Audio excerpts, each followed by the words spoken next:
ಭೂಮಿಯ ಪೈರು ಮಾಗಿದೆ. ಪ್ರಕಟಣೆ ಗ್ರಂಥ 14ನೇ ಅಧ್ಯಾಯ 15ನೇ ವಚನ.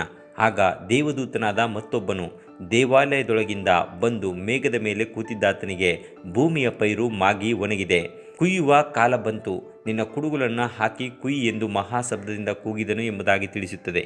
ಪ್ರಪಂಚದಲ್ಲಿ ಅತಿ ಹೆಚ್ಚಾಗಿ ಬೆಳೆಯುವ ಬೆಳೆ ಎಂದರೆ ಅದು ಗೋಧಿ ಆಗಿದ್ದು, ಇದು ಬಿತ್ತಿದ ನಂತರ ಕುಯ್ಲಿಗೆ ಸಿದ್ಧವಾಗಲು ಸುಮಾರು 110ರಿಂದ 130 ದಿನಗಳು ಬೇಕಾಗುತ್ತದೆ. ಇಂದಿನ ವಚನದಲ್ಲಿ ದೇವದೂತನು ಕ್ರಿಸ್ತನನ್ನು ನೋಡಿ ಮಹಾಶಬ್ದದಿಂದ ಹೇಳುವಂತಹ ವಾಕ್ಯ ಈ ಲೋಕದ ಅಂತ್ಯದ ನ್ಯಾಯ ತೀರ್ಪಿನ ವಿಚಾರವಲ್ಲದೆ ಬೇರೇನೂ ಅಲ್ಲ. ಯಾಕೆಂದರೆ ಮತ್ತಾಯನು ಬರೆದ ಸುವಾರ್ತೆ 13ನೇ ಅಧ್ಯಾಯದಲ್ಲಿ ಗೋಧಿ ಮತ್ತು ಹಣಜಿಯ ಸಾಮ್ಯದಲ್ಲಿ ಗೋಧಿ ರಕ್ಷಿಸಲ್ಪಟ್ಟ ದೇವಜನರನ್ನು ಸೂಚಿಸುವಂಥದ್ದಾಗಿದೆ.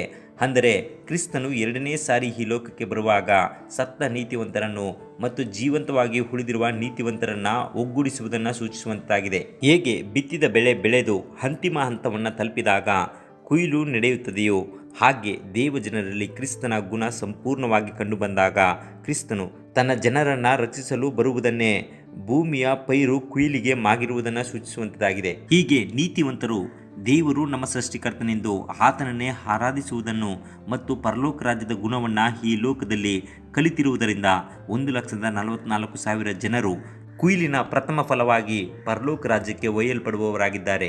ಆದುದರಿಂದ ಈ ಲೋಕದಲ್ಲಿ ಕ್ರಿಸ್ತನ ಗುಣಗಳನ್ನು ಸಂಪೂರ್ಣವಾಗಿ ನಾವು ಪ್ರತಿಬಿಂಬಿಸಿ ಪರಲೋಕ ರಾಜ್ಯಕ್ಕೆ ಒಯ್ಯಲ್ಪಡುವಾಗೆ ಜೀವಿಸೋಣ. ದೇವರು ನಿಮ್ಮನ್ನು ಆಶೀರ್ವದಿಸಲಿ.